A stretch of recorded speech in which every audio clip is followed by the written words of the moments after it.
Bonsoir à toutes et à tous et bienvenue dans les Jeudis de la formation. Nous répondrons à toutes vos questions dans la deuxième partie de cette émission. L'hypnose, en un peu plus d'un an, est le deuxième record d'audience de l'émission. Plus de 12 000 médecins ont vu ce programme. Je vous avoue que cela nous a un peu interpellés.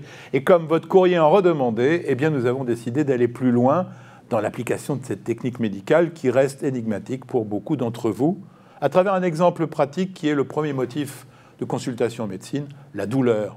Alors pour comprendre pourquoi les résultats sont étonnants et surtout comment procéder en pratique, nous avons réuni sur le plateau des JDF le docteur Jean-Marc Benayem. Bonjour. Bonjour. Vous êtes praticien hospitalier au Centre de traitement de la douleur à l'Hôtel-Dieu. Vous avez créé en 2001 le premier diplôme universitaire d'hypnose médicale à la Pitié-Salpêtrière. Notre autre invité est le docteur Max Fleury. Max, bonjour. Alors Max Fleury, vous le connaissez bien puisqu'il était médecin, journaliste dans notre rédaction. Mais il a choisi il y a quelques années de revenir sur le terrain comme médecin généraliste, puis de devenir hypnothérapeute dans le Loiret, avec, semble-t-il, Max, beaucoup de bonheur.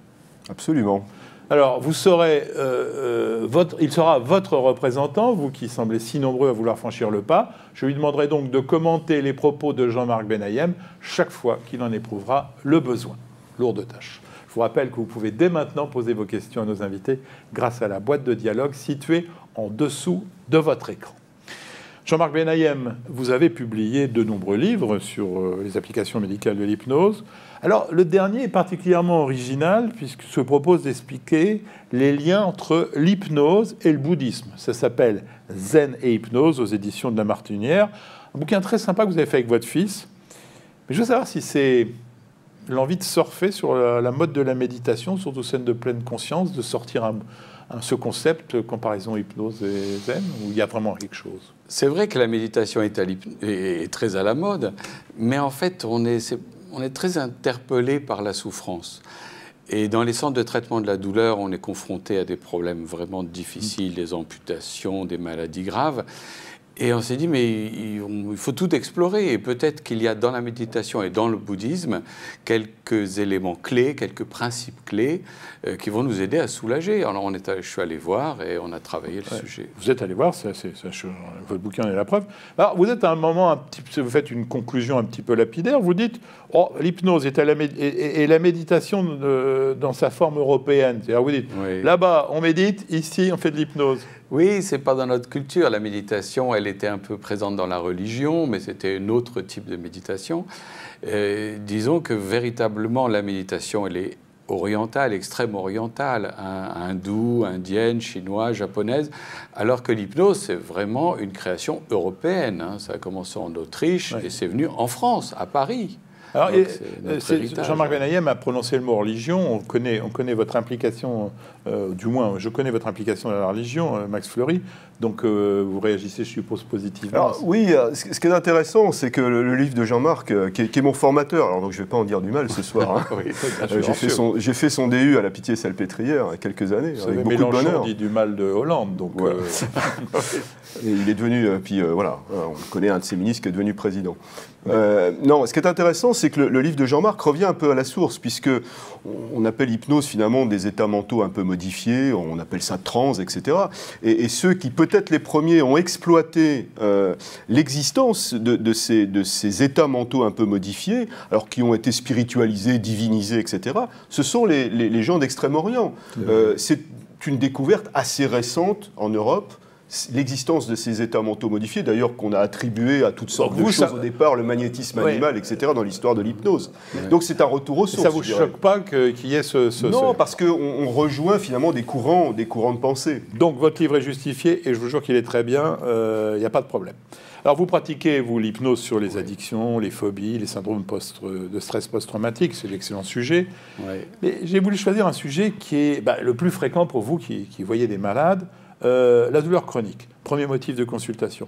Est-ce que vous avez des limites aux indications dans ce domaine de la douleur? Oui, bien sûr.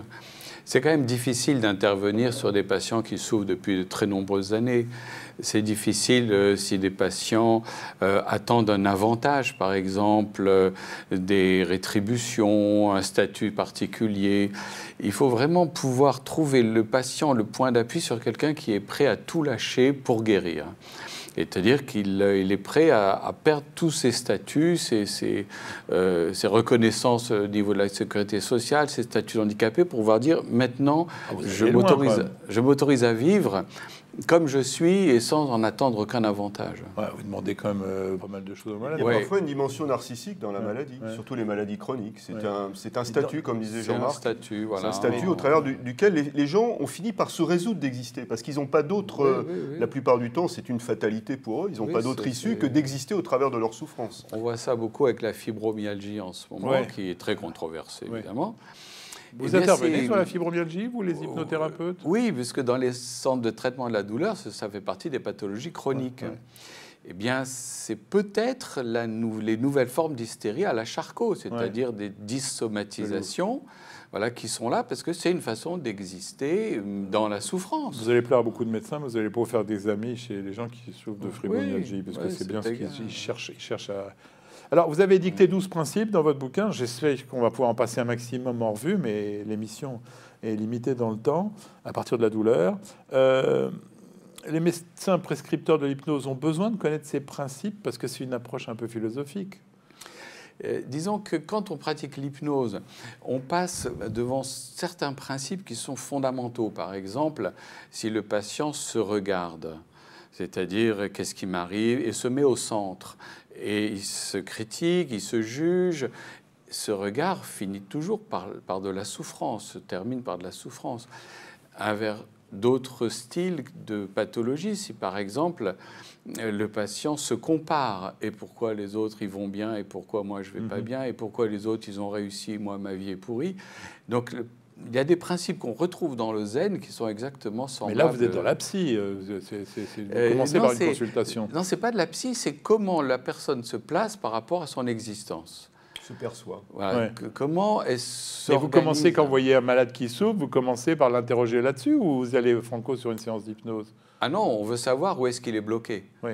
Alors, est-ce qu'il est bloqué? Il n'y a pas d'hypnose efficace sans une connaissance importante du patient? Mais c'est-à-dire qu'il faut entrer en relation. Ouais. Parce que le patient, c'est un être singulier, il est unique au monde, si je puis dire, et il a besoin d'être entendu. Et c'est ce qui explique la longueur de, théoriquement, vos séances? C'est difficile de faire moins de 3/4 d'heure, moins de 40 minutes. Parce qu'il faut entrer en relation, il faut que le patient accepte la situation, il faut qu'il entre en transe, il faut que... Voilà, donc il y a plusieurs... étapes. Alors, on va commencer par le premier principe. Vous dites, il faut vivre une expérience. Alors, je commence un peu mieux à comprendre dans ce que vous dites. Mais c'est quoi c'est quelle expérience? Laquelle dans le cas de la douleur? C'est assez simple. Intellectuellement, ça n'est pas possible de résoudre le problème parce que le patient a déjà beaucoup réfléchi, il a compris, il cherche encore, mais il a compris beaucoup d'éléments. Pour guérir, il faut vivre une expérience, c'est-à-dire c'est corporel, c'est plus mental. Par exemple, on peut dire au patient, il dit « bon, ça va, j'ai perdu un bras ou j'ai perdu une jambe, oui, c'est dur. » Il dit « mais est-ce que vraiment vous vous êtes installé dans cette réalité ?» Il dit bah, « peut-être, non, bah non. Non, en fait, je suis en colère contre cette réalité. Ouais. » Alors il dit bah, « alors allez-y, installez-vous dans la situation sans émotion. » Voilà, c'est ça, faire une expérience. Et le patient, s'il veut bien accéder à cette expérience, c'est-à-dire « ça y est, j'y suis », à ce moment-là, il revient dans sa vie, il revient dans quelque chose qui est présent et qu'il n'arrivait pas à digérer. Max Fleury. Alors, une autre approche, ça peut être aussi un patient qui souffre. Alors après, effectivement, tous ces préliminaires où le patient devra nous connaître pour qu'une relation puisse s'installer, une relation de confiance, un contrat thérapeutique puisse s'établir au moins tacitement entre nous. On va proposer au patient d'observer sa douleur. C'est une autre approche, ou c'est une approche un peu semblable. C'est-à-dire que quand quelqu'un souffre, ça vous est arrivé, moi aussi, on veut absolument se débarrasser de cette douleur. On la fuit, on veut la fuir. Or là, on va développer une approche complètement à l'opposé, c'est-à-dire qu'on va inviter le patient à aller observer sa douleur de près. Donc avoir cette expérience, quoi, c'est ça. Faire une expérience avec sa douleur, observer sa douleur presque comme un objet, dont il va pouvoir ensuite se débarrasser, qu'il va pouvoir traiter à sa manière. C'est le refus de cette expérience qui explique qu'il y ait des patients non répondeurs? Mais oui, parce que c'est dur comme expérience. C'est-à-dire le patient il dit mais il va falloir que j'accepte cette situation cruelle, injuste, et c'est dur à accepter. Et donc, comme ça vient d'être dit par le docteur Fleury, cette façon-là qui serait plutôt une fuite. C'est-à-dire, je refuse la réalité parce qu'elle est trop dure et trop injuste. C'est ce qui explique votre deuxième principe, quelque part, qu'il ne faut pas avoir d'ego. Pas d'ego, c'est-à-dire on ne se met pas au centre et on ne se regarde pas. Sinon, on se met à penser. Vous venez de dire le contraire, il faut se regarder. Alors en même temps, ouais. Alors, on observe la situation. On ne se regarde pas mentalement. Ouais. On observe la situation pour pouvoir y adhérer et ensuite, on est comme on est. C'est-à-dire, on va dans la réalité, et puis ensuite, on est comme on est. Vous avez le droit de ne pas être d'accord avec les principes, hein, parce que à chaque fois, ce qu'il faut dire que, bon, le bouquin, on ne l'a pas là devant, mais à chaque fois, c'est avec, il y a l'équivalent zen hein, dans votre livre. C'est ça qui est passionnant à lire.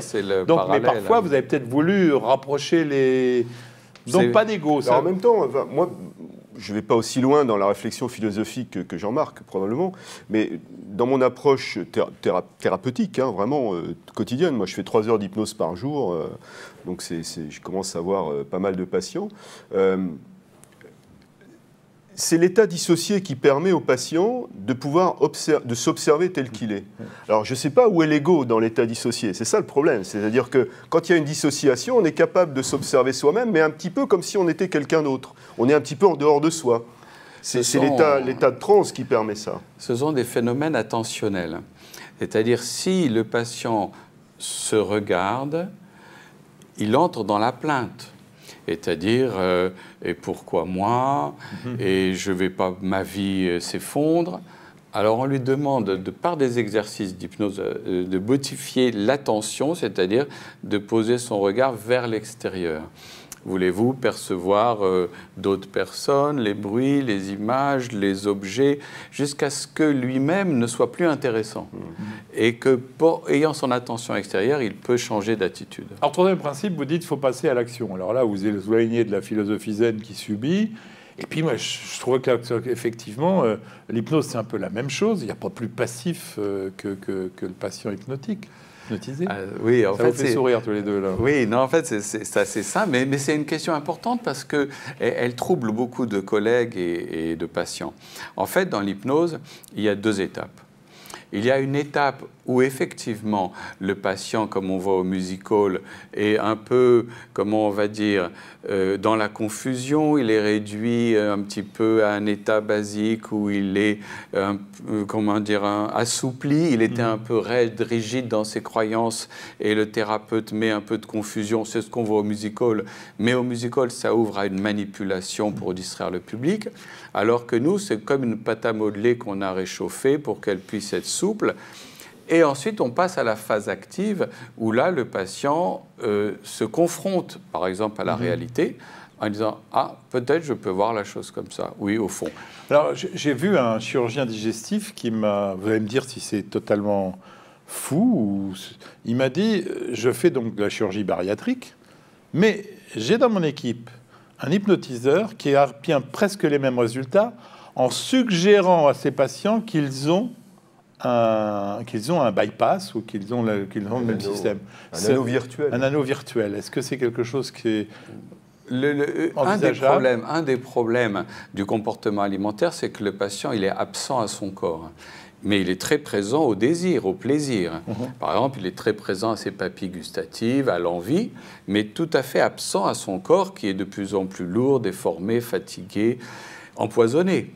Donc, une des façons de résoudre, ce serait qu'il ressente son estomac, son œsophage, avec tant d'intensité qu'il puisse en sentir, puissamment qu'il puisse sentir sa souffrance.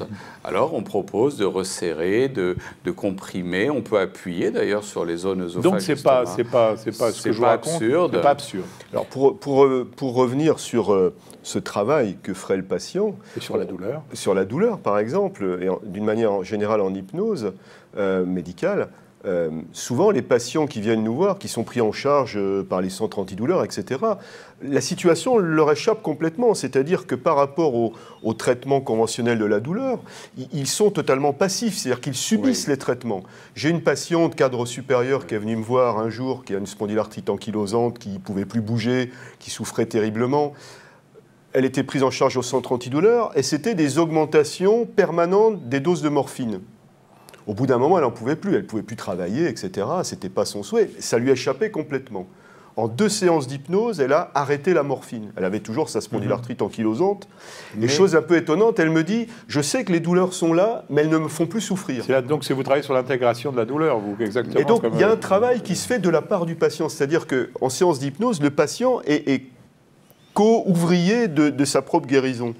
Dans ce cas On travaille clinique, avec ce cas le patient. Dans ce cas clinique, ce qui a, semble-t-il, été tout à fait efficace, c'est la déconnexion entre la réalité, et la pathologie est bien là, et l'aspect émotionnel. Alors ça, c'est une des découvertes, si je puis dire, récentes de des neurosciences actuellement, c'est qu'on peut éteindre l'amygdale, c'est-à-dire le patient ressent, mais ne s'en plaint plus, ne dramatise plus, et il dit oui, le problème est là, mais ça y est, j'y pense plus, ça ne m'empêche pas d'agir, ça ne m'empêche pas de vivre. Voilà, alors on peut éteindre l'amygdale. Un de vos principes, et qui rejoint ce que vous venez de dire, vous êtes persuadé que nous portons tous en nous les ressources de la guérison. Alors, ça, j'ai dire, on a eu dans cette émission Mathieu Ricard, que vous aimez beaucoup, qui nous a tenu la même chose, mais lui, il me dit, nous, on a été vérifier tout un tas de choses à l'intérieur du cerveau, on a fait plein d'IRM, et il a passionné, deuxième record d'audience de cette émission, il a passionné les gens par justement le côté action de la méditation sur les neuromédiateurs. Vous avez les mêmes expériences, les mêmes études avec l'hypnose? Il y a beaucoup de travaux sur comment le cerveau réagit quand on met quelqu'un sous hypnose. En fait, comme il y a 2 étapes dans l'hypnose, une étape où l'on met de la confusion, par exemple, cette étape va servir pour la douleur aiguë, et puis une autre étape où on va modifier le rapport au monde de la personne, eh bien, dans l'imagerie cérébrale, c'est ce que l'on voit. C'est-à-dire, dans la première étape où le patient est comme dans une diversion, il s'en va, il se promène, il se détache, il oublie, c'est comme une dissociation, alors il y a effectivement, ça ressemble plutôt à de la relaxation, c'est plutôt agréable et il y a beaucoup de zones qui s'éteignent. Alors que quand il s'agit de changer le rapport au monde dans l'imagerie, alors là, ce sont les phénomènes attentionnels et les zones du cerveau qui sont activées dans les processus attentionnels qui sont stimulées. Et là, c'est l'inverse, c'est-à-dire il y a au contraire une augmentation des processus attentionnels. On ne sait pas si ça marche par une sécrétion de neuromédiateurs. Oui, non. Oui, mais ce qui est intéressant, c'est qu'on croyait que l'hypnose endormait, que l'hypnose... Oui. Et puis en fait, non, ça réveille. C'est tout sauf du sommeil, d'après ce que vous m'avez dit.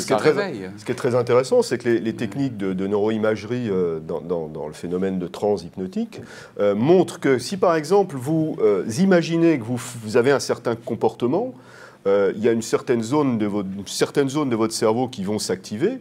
Par contre, si on vous suggère ce comportement alors que vous êtes en état dissocié, en état de transe hypnotique, ce sont exactement les mêmes zones qui vont être activées que celles qui seraient vraiment activées si la situation se présentait vraiment. Donc il y a vraiment quelque chose qui se passe au niveau du cerveau qu'on ne comprend pas encore. L'action simulée ressemble au niveau cérébral à l'action accomplie véritablement. Quand on est en hypnose. Ce qui fait qu'on peut demander, par exemple, à quelqu'un qui a un problème de marche, de marcher virtuellement. Donc ça a développé la médecine virtuelle où on propose à quelqu'un qui a la phobie, parce qu'il a eu plusieurs opérations chirurgicales, de marcher virtuellement. Dans la douleur, vous proposez quoi, par exemple, concrètement C'est à l'infini. Quelqu'un qui a l'appréhension de remarcher après un accident ou après un traumatisme, on lui propose de le faire en imaginaire.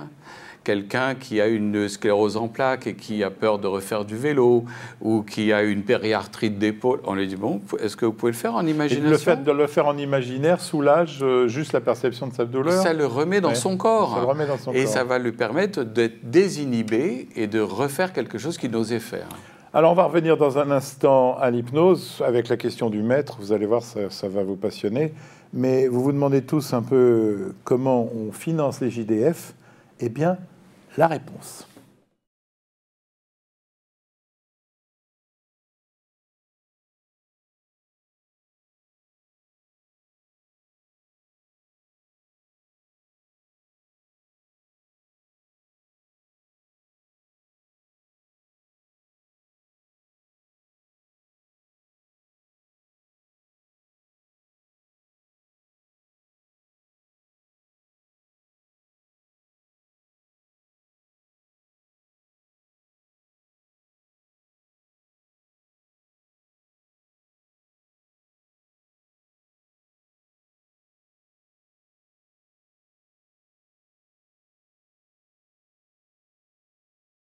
Alors, on revient avec nos invités sur ce débat passionnant sur l'hypnose.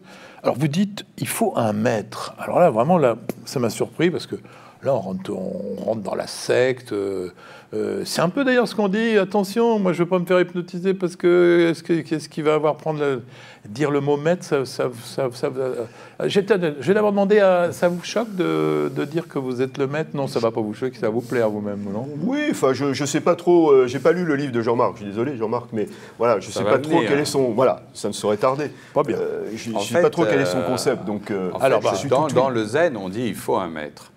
Parce qu'il apprend à méditer, il guide son élève qui est un peu désorienté, qui ne comprend pas comment on peut rester une demi-heure sans rien faire. Dans l'hypnose, c'est plutôt un guide qui accompagne, qui ne devance pas. Il accompagne et il dit « Ah, là, ce chemin, qu'est-ce que vous ressentez? Et là, qu'est-ce que... Ah, bah oui, là, je me plais bien. » Donc, on a besoin de quelqu'un. Mais ce guide peut être un livre. Ce guide peut être le souvenir. Le mot maître, il est quand même, il a quand même une connotation. C'est comme une inspiration. Ça peut être quelqu'un qu'on a rencontré et qui nous a tellement bouleversés qu'on suit ses principes. Ouais. Ça peut être un ancien instituteur qui nous a aidés. Ça, d'accord. Mais là, dans l'occurrence, dans le traitement de la douleur, quand vous dites il faut un maître, ça veut dire quoi? Ça veut dire qu'il arrive que l'on soit tellement égaré, que l'on soit tellement dans des impasses, car c'est ça le problème d'une pathologie chronique, c'est qu'elle place la personne dans une impasse. Il n'arrive plus à résoudre, il n'arrive plus à sortir. Et je crois que c'est ça qui est passionnant, c'est que l'hypnose vient compléter nos formations de médecins. Dans la médecine, nous avons été à la faculté, on ne nous a pas appris qu'il y avait des ressources et qu'il y avait des possibilités. Quand on disait, eh bien, le patient dort mal, on dit, bon, on va donner un somnifère.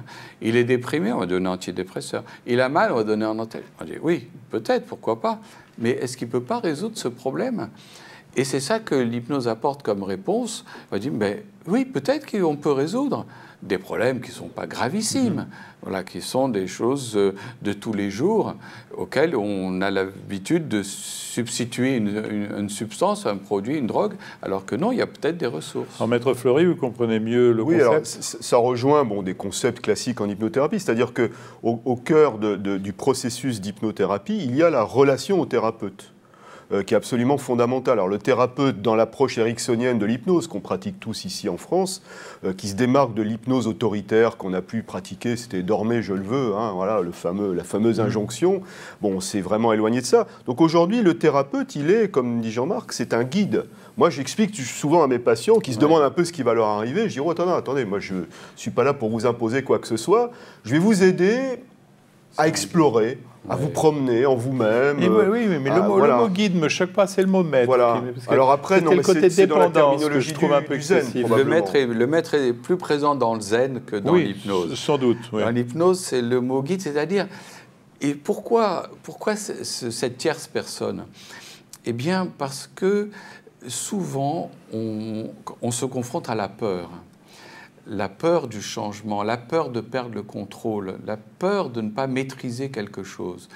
Et comme ce sont des sables un peu mouvants, délicats, le patient dit « je me sens en confiance avec vous », comme dit Max, la relation est bonne, donc je veux bien traverser cet espace, cette épreuve. Oui, et n'oublions pas qu'à l'origine, c'était les chamans qui tenaient ce rôle d'intermédiaire. Oui. Les chamans, comme on veut. Voilà, donc il y a toujours la relation, comme dit Jean-Marc, à une tierce personne.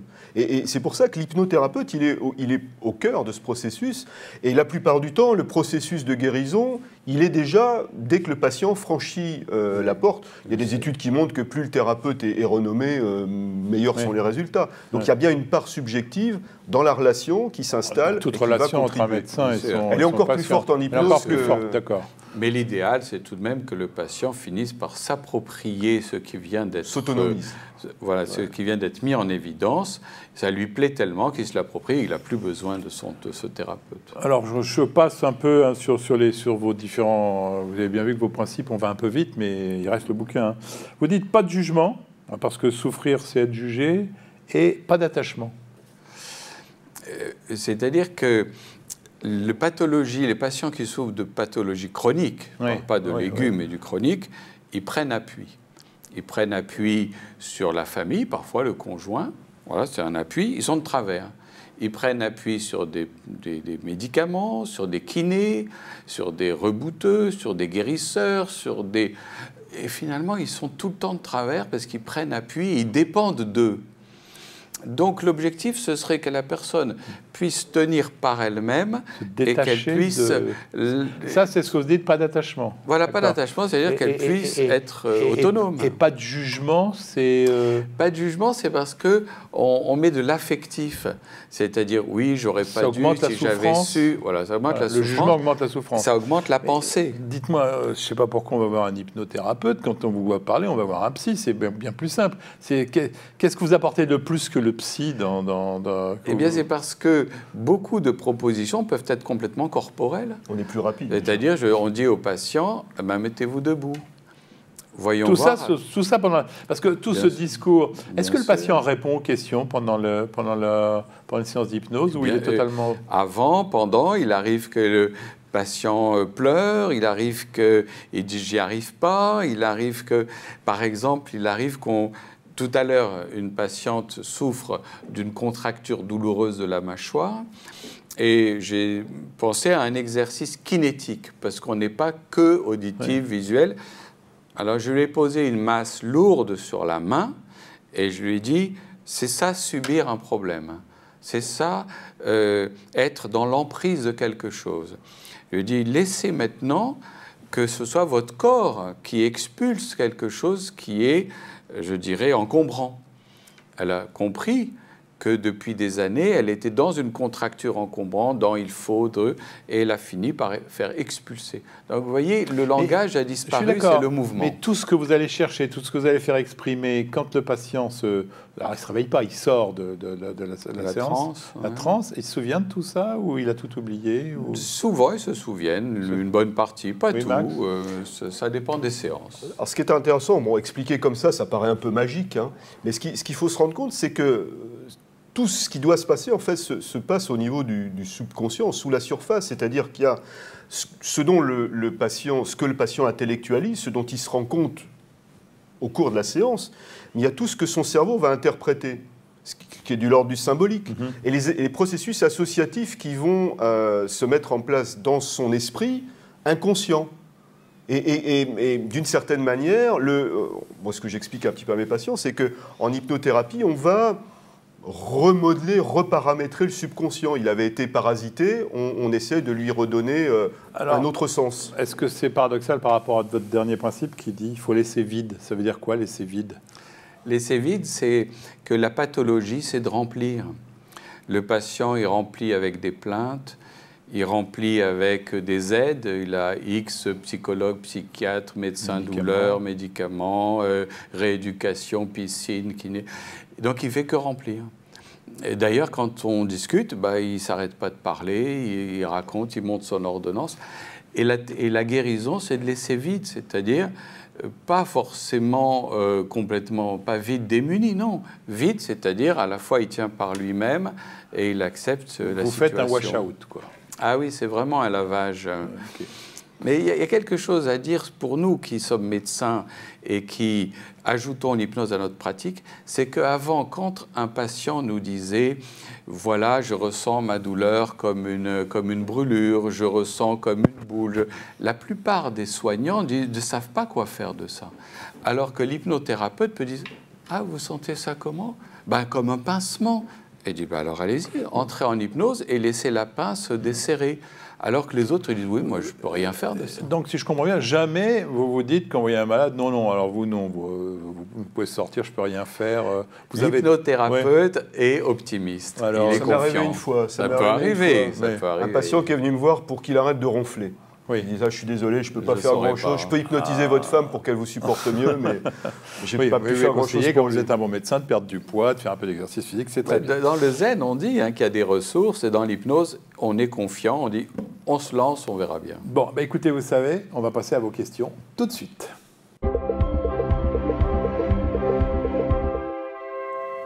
Alors, c'est une émission qui marche, vous en doutez. Vous obtenez des résultats surprenants en peu de temps. L'hypnose, on peut y revenir autant de fois qu'on veut. Oui, c'est une question importante qu'on se posait, de savoir si ça ne marchait qu'une fois.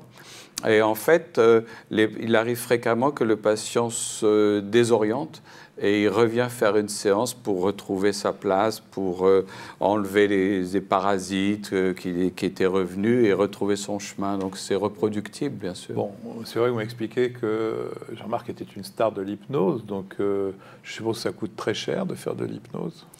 Non, finalement, vu qu'on supprime beaucoup de médicaments, qu'on supprime beaucoup de soins, finalement c'est économique. Peut-être que le ministre de la Santé pourrait s'inspirer de ces thérapies qui se coûtent beaucoup moins cher que les thérapies traditionnelles. Alors, le problème pour nous généralistes, bon, Jean-Marc lui fait que de l'hypnose. Hein. Oui. Moi, je suis généraliste, j'ai une pratique de médecin généraliste comme tous ceux qui nous écoutent, et c'est très compliqué parce que c'est 1 heure, c'est un rendez-vous d'1 heure, c'est un créneau d'1 heure.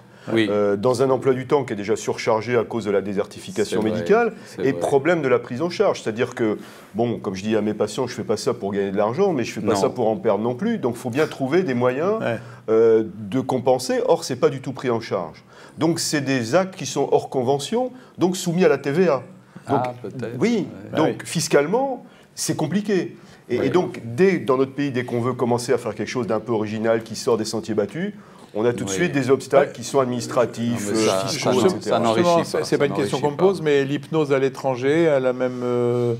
ça se développe bien en Allemagne, en Angleterre, ça commence en Espagne, en Italie. Et aux États-Unis Aux États-Unis, c'est plutôt moins. Moins par rapport à 20-30 ans, mais il y a encore des noyaux à New York, Pourquoi? à Phoenix. Alors, comment vous expliquez cette... Eh bien, je pense que ce sont des modes.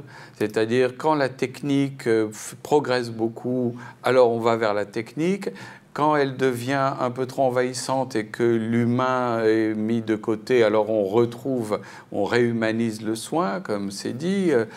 Donc ce sont des vagues, suivant les... Et puis il y a une vague de la méditation qui, elle, a l'air plus organisée et qui encourage. Alors justement, un de nos téléspectateurs dit, Mathieu Ricard nous expliquait que la méditation, on pouvait en faire et en prendre autant qu'on voulait. L'hypnose, ils avaient des pépins ou des contre-indications, des accidents, Il n'y a pas d'effet secondaire. Il faut juste être attentif s'il y a des troubles psychiatriques profonds. Vous ne risquez pas de les réveiller non, il n'y a pas de vous n'avez pas des gens qui, quand ils partent de chez vous, vous les trouvez un peu bancos et vous allez dire... Alors, il faut juste surveiller que le patient soit bien de nouveau tout à fait réveillé, surtout s'il doit partir en scooter, voilà, pour qu'il soit hyper présent, mais on n'a jamais vu... Ça, vous le vérifiez au moment du chèque. Oui, on leur demande de marcher un peu et de bien se retrouver avant de conduire. On les met en garde, on dit bon, faites un petit tour du parking avant de reprendre le volant. Pour en revenir justement, parce que cette notion de maître, elle passe pas très bien. Celle-là, il faudra que vous peut-être vous y travailliez. Le maître, il a besoin de voir ses patients combien de fois par an. Ils vont me demander. C'est comme vous dites qu'on ne les voyait pas beaucoup. C'est-à-dire que chez vous, on va une fois par an, une fois tous les 6 mois. Alors, en général, la façon de travailler, c'est de faire 3, 4, 5 séances et puis on voit. Si le patient va mieux, quel rythme, on s'arrête. En 2 temps, espacement 8-15 jours. 8-15 jours. Et puis on voit si on est utile, si on est efficace. Oui, ce n'est pas du tout des thérapies longues ou très répétées comme on voyait avec la psychanalyse. C'est plutôt bref et on essaye d'évaluer rapidement les effets. Max Fleury. C'est des thérapies brèves, donc on sait très vite si ça va marcher ou pas. Par exemple, dans le cas de la douleur, vous avez des résultats rapidement. Je vous dis, la patiente, en 2 séances, elle était délivrée de ses problèmes. Alors, des fois, c'est un peu plus long. Un patient est unique par définition, donc tous les cerveaux ne réagissent pas de la même manière, toutes les personnes ne réagissent pas pareil. Il y en a chez qui ça ne bouge pas du tout, peu heureusement. Il y en a chez qui ça bouge doucement, progressivement, et puis d'autres chez qui ça bouge très vite, très rapidement. Et donc, voilà, ça peut être réglé en quelques séances. Attendez, il faudra vous répondiez sur un blog, parce qu'on a trop de questions. Vous dites médecine curative, c'est très bien, mais on est plutôt à l'ère de la médecine préventive. C'est quoi votre réponse? Eh bien, si le patient modifie sa façon d'être dans la vie, c'est-à-dire qu'il n'est plus en position de victime, et il est en position d'acteur, c'est-à-dire, c'est la fameuse formule de Roustan, « just do it », c'est-à-dire il n'est plus dans la passivité, alors cela peut modifier d'une manière préventive tous les autres problèmes qu'il va rencontrer dans la vie. Donc ça veut dire qu'il faudrait faire des séances d'hypnose préventive, parce que la conclusion de cette question, c'est de dire, est-ce qu'il faut faire des séances d'hypnose préventive? Max Fleury, est-ce que vous... Alors, moi, je viens de terminer un diplôme de psychosomatique intégrative, donc on apprend l'influence des états mentaux des patients sur la survenue des maladies, non pas psychiques, mais somatiques. Ouais. Et c'est clair qu'il y a une relation entre les états mentaux, la manière dont on gère nos affects. Donc quand on a des patients, on peut très bien... évaluer leur état psychique. Et vous le faites ou pas, vous? Parce que là, vous avez montré que vous êtes très savant. Mais non, mais on peut le proposer. Mais est-ce que vous proposez ou pas? On pourrait le proposer. Actuellement, l'hypnose est utilisée sur des patients qui souffrent, qui ne vont pas bien. On ne le fait pas en préventif, on ne le fait Donc, pas vous répondez à la question, dans l'éducation. Il n'y a pas d'éducation thérapeutique. Et il n'y a pas d'hypnose préventive en se disant, tiens, non. Vous savez qu'il y a les gens, la mode de l'ostéopathe pourrait devenir la mode de l'hypnothérapeute. Ce n'est pas le cas. Non, pas du tout. Pour l'instant, non. Il y a quand même plusieurs ouvrages d'auto-hypnose qui commencent à fleurir et qui entraînent la personne à se placer différemment dans son corps, dans la relation, et qui pourrait prévenir un certain nombre de plutôt la méditation. Alors, ça présente énormément de questions. On n'a plus que le temps de répondre, et de façon brève, à deux questions. La première, c'est si c'est efficace, pourquoi c'est aussi confidentiel et aussi mal pris en charge? Alors, quand même, l'hypnose revient très à la mode. Elle entre dans les hôpitaux, mais grâce à TF1 20h qui montre des gens... Les médias ont favorisé Oui, mais est-ce que c'est bon d'avoir ces émissions où on hypnotise des gens Je crois que ce qui est important, c'est d'informer. Et ensuite, les personnes disent « Ah, si c'est efficace, je ne vais pas rester à la traîne ». Et donc, on a de plus en plus de directeurs de cliniques, d'hôpitaux qui veulent former leur personnel. Donc, on va les former. Et on a de plus en plus de demandes. Quand j'ai commencé le diplôme universitaire, ils étaient 15, 20 à se former. Et là, on a 300 demandes. Max fait 3 heures d'hypnose par jour. Vous en faites combien de temps, vous? Oui, 12 heures. Mais c'est crevant de faire de l'hypnose ou pas? Non, parce que le thérapeute se met lui-même dans l'hypnose et en quelque sorte, il reste disponible pour le patient. Alors, une dernière question qui consiste à dire, tout ça c'est très beau, mais comme souvent en médecine, c'est dépendant de celui qui le fait. On comprend que Jean-Marc Benayem ou Max Fleury sont d'excellents, mais comment savoir si l'hypnotiseur est bon? Eh bien, d'abord, ce serait bien d'avoir affaire à un professionnel de santé. Oui, voilà, donc il faut être médecin pour être hypnotiseur. Médecin, psychologue, sage-femme, dentiste, bien entendu, kiné. Et la deuxième chose, c'est que il faut que la relation soit bonne. Comme Max a dit, il faut que la relation soit bonne, il faut que le soignant se forme régulièrement, qu'il aille faire des stages, parce que moi, au bout de 20 ans, je continue à apprendre. Bon. Donc il faut se former, ceux qui ont envie de se former, ils peuvent aller suivre les DU, il y a de la place. Alors on a un listing des collègues qu'on a formés, qu'on peut donner sur toute la France, et les patients peuvent se former. Délai de consultation chez vous? Si demain je veux avoir une consultation, moi vous me prendrez tout de suite, mais... il y a des consultations à l'hôpital, à l'Hôtel Dieu où je travaille, et puis en privé aussi, bien sûr, oui. Mais c'est pas comme les ophtalmos, 6 mois d'attente? Il y a 2-3 mois d'attente quand même. Et vous? Pareil. Écoutez, c'est que ça marche. Bon, écoutez, on arrive à la conclusion et à la fin de cette émission. Je vais vous demander une petite conclusion courte, parce que le temps est un peu dépassé. Max Fleury, on commence avec vous. Médecine générale, je trouve que le médecin généraliste, c'est le mieux placé pour appréhender son patient. Et je pense qu'un médecin généraliste devrait... être attentif aux états mentaux de ces patients. Là, on rejoint la prévention, on rejoint la bonne santé globale du patient, et puis sortir un peu du schéma tout chimiothérapie, tout traitement. Mais voilà, ça nécessite de se former, ça nécessite de s'intéresser à ça, et c'est chronophage. Et c'est vrai que le problème majeur auquel font face les médecins généralistes, c'est le manque de temps aujourd'hui, malheureusement. Ouais. Oui, tout à fait. Dans la suite, effectivement, c'est bien que l'hypnose soit revenue dans la pratique médicale, car souvent, ça n'est pas une thérapie complémentaire. Souvent, c'est la thérapie qui était adaptée à la situation présente. Et donc, présenter ça comme une thérapie complémentaire, non, ça n'a pas de sens. C'est du bon travail quand on fait ce qu'il fallait. Merci, cette émission est terminée. Merci à nos invités qui ont été exceptionnels. Merci à vous de partager ce moment d'excellence médicale. Je suppose que vous allez encore être nombreux à vouloir approfondir le sujet. Jean-Marc Benayem, il y a eu beaucoup de questions pour dire si on veut profiter de votre enseignement, on fait comment? Eh bien, on a des formations sur Paris. Le vôtre. Alors absolument. Sur Paris, on a le diplôme universitaire à la Pitié et puis une autre formation où on forme des kinés, des infirmières, des psychomotriciens.